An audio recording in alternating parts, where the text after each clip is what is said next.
TMI입니다.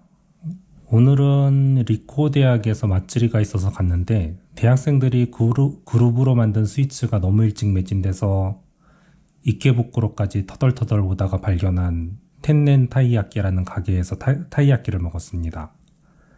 하나에 300엔 정도 하는데 주문하니까 그때부터 구워줘서 아주 맛있었습니다. 시부카와 쿠리양 타이야끼였는데 다른 타이야끼는 이미 구워진 게 몇 개 있어서 그 재고가 있었는데 이것만 운 좋게 재고가 없어서 그 자리에서 구워졌더니 더 맛있었던 것 같아요. 밤과 단팥의 절묘한 조화가 아주 좋았습니다. 지나가다 보시면 꼭 드셔보시기 바랍니다. 오래된 노포 같은 가게였는데 일하는 사람들은 모두 젊네요. 비전공자가 개발자가 될 때 주의해야 될 점에 대해서 이야기해 보려고 합니다. 혹시 쉽게 개발자가 될 수 있다고 말하는 동영상이 있다면 이 영상을 보고 다시 한번 생각해 보시기 바랍니다. 제가 1996년쯤에 제 사수였던 분이 스시집에서 일하던 사람이 개발자가 되고 싶어서 개발을 하게 된 사람이 있었는데요. 그분을 보면 전공자보다 훨씬 개발을 깔끔하게 잘하십니다.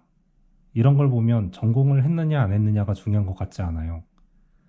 제 생각에는 개발자로서의 센스가 있느냐 없느냐가 가장 중요하지 않을까 합니다. 그때와는 지금의 상황은 아주 달라졌지만 지금도 명심해야 할 한 가지가 있습니다. 개발자는 배움을 멈추면 죽는다. 끝도 없는 자기 개발을 이어나가지 않으면 안 된다는 게 개발자입니다. 언어 하나 좀 배우면 개발로 돈 좀 벌 것 같다고 가볍게 생각하시는 분들은 그냥 다른 적성에 맞는 길을 하시는 게 훨씬 더 낫습니다. 저도 개발을 하다가 포기를 했는데요. 포기한 이유를 말씀을 드리자면 보통 하나의 개발 언어를 배우는데 6개월에서 1년 걸립니다. 그리고 그걸 전문가처럼 쓰려면 최소 4년에서 5년은 걸리잖아요. 가볍게 명령어를 조금 기억했다고 저는 개발자입니다 라고 하진 않아요. 그런 코더라고 부르는 거죠. 개발자는 전문가 중에 하나입니다. 개발 언어를 이용해서 업무 처리를 컴퓨터에게 넘기기 위한 작업을 해주는 것이죠. 어떠한 분야에서도 업무를 효율적으로 하는 사람과 그냥 무식하게 하는 사람들이 있잖아요. 개발은 그런 게 너무 크게 보입니다. 코드 리뷰 한 번만 해보세요. 그러면 그 사람에게 소질이 있는지 없는지가 보이죠. 전공과는 전혀 상관이 없습니다. 저는 처음에 포트란 77 이런 걸 배웠는데요. 아시나요? 혹시 들어보셨다면 연령이 예상이 될 겁니다. 그리고 그 다음에 터보 C++를 했는데 갑자기 OOP라는 개념이 나오면서 이를 이용해야 하기 때문에 MFC라는 것을 써야 하는 환경이 왔었습니다. 그러다가 어떠한 프로젝트는 또다시 비주얼 베이직을 썼죠. 그러다가 다시 부산시청 구청에 전산화 작업을 하러 들어갔더니 파스칼 언어를 확장시킨 델파이 2.0에 오라클 5.5를 썼습니다. 그러다가 또다시 엔사나 그 시기에는 또 많은 웹사이트를 비주얼 베이직 언어를 확장한 ASP라는 언어를 썼죠. 그 뒤에는 그걸 계속 쓴 게 또 아니라 C베이스로 PHP라는 언어가 나와서 그걸 이용한 웹사이트를 굉장히 많이 수정을 했습니다. 그러던 어느 날 JSP로 국가기관 서비스를 만들다 보니 거기서 또 자바로 게임도 만들게 되었네요. AWS의 라우트 53이란 서비스가 나오기 5년쯤 전에 이미 같은 개념의 하드웨어의 퓨어 자바 코드를 수정하고 있었죠. 왜 퓨어 자바라고 하냐고요? J2SE나 J2EE 같은 프레임워크 같은 거 하나도 쓰지 않은 자바 프로그래밍만으로 초당 1억 회 이상의 리퀘스트를 리얼타임으로 부하 분산해 줄 수 있는 코드를 짜본 적 있으신가요? 그게 가능하신 분은 퓨어 자바가 무엇인 줄 아실 겁니다.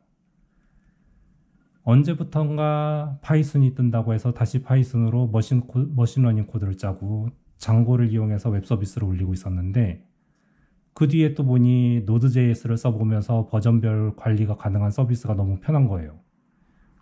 그래서 써봤더니 넉스트나 네스트 같은 다양한 프레임워크를 짜야 되고 프레임워크 위에서 짜야 되고 블록체인은 트러플이나 오픈제플린을 노드.js 위에서 모듈처럼 올려서 만들어야 됐습니다. 자, 조금이라도 멈췄다면 아마 여기서 끝나는 사람이었을 겁니다. 이렇게까지 드립하지 않으면 안 되는 게 개발자고요. 게다가 거의 극한까지 연구하지 않으면 안 됩니다. 하나의 언어를 하더라도 투자한 노력에 따라 실력 차이는 아주 분명하게 드러납니다. 하나만 해도 돼 라고 하시던 분들은 점점 좁아지는 입지에 그냥 작은 시장에서 벗어나지 못하고 유지하고 계시기도 하지요. 뭐 처음 배운 거 하나만으로 그냥 먹고 사는 방법도 있긴 합니다. 그 외에도 격가지가 엄청나게 많죠. Node.js를 베이스로 MVM을 알아야 다양한 버전으로 개발도 하고 Vue나 앵귤러를 얹음으로써 완전히 다른 언어로 개발할 수도 있고요. Node.js를 서버로 쓰기도 하고 PHP에 Fast API 프레임워크를 얹어서 서버로 가볍게 만들고 프론트만 Node.js로 쓸 수도 있습니다. 요즘은 또 플루터를 구글이 밀어주고 있어서 이게 또 어떻게 바뀔지 모릅니다. 플루터의 다트 언어를 조금 써봤는데 그냥 새로운 언어더라고요. 로우 코드로 개발할 수 있다는 것을 극한까지 보여주려고 하는 것 같습니다.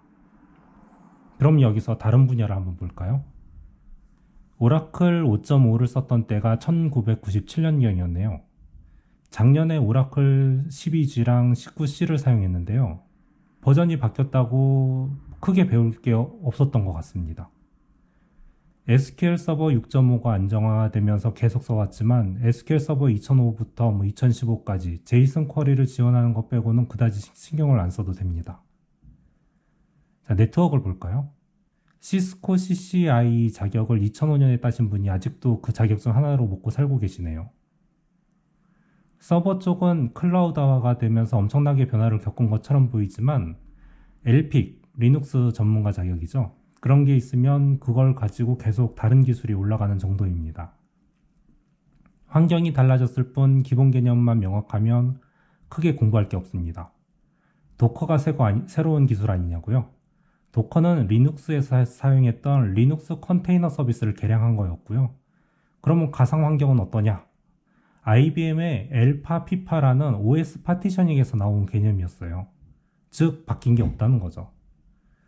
이런 것들이랑 개발과 비교하면 공부해야 될 내용이 어마어마하게 많고 자기가 공부한 게 언제 사장될지 모른 채 계속 공부를 하다가 사장되면 바꿔야 됩니다. 물론 누누이 얘기하지만 아직도 코볼로 먹고 살고 계시는 분들도 계십니다. 자기가 노릴 수 있는 시장이 줄어든 속도가 빨라진다는 것 뿐이죠. 이게 개발자의 현실입니다. 개발자가 돈 좀 된다던데 하면서 가볍게 공부 한번 해볼까? 라고 생각하는 생각이 드시나요? 그래도 개발자는 돈이 되는 직업이니 열심히 파고들고 싶으신 분들에게는 추천하는 직업이긴 합니다. 언제나 말씀드리지만 전 개발자가 아니고요. 인프라 전문 컨설턴트고요. DB를 제일 잘합니다. 믿어주세요.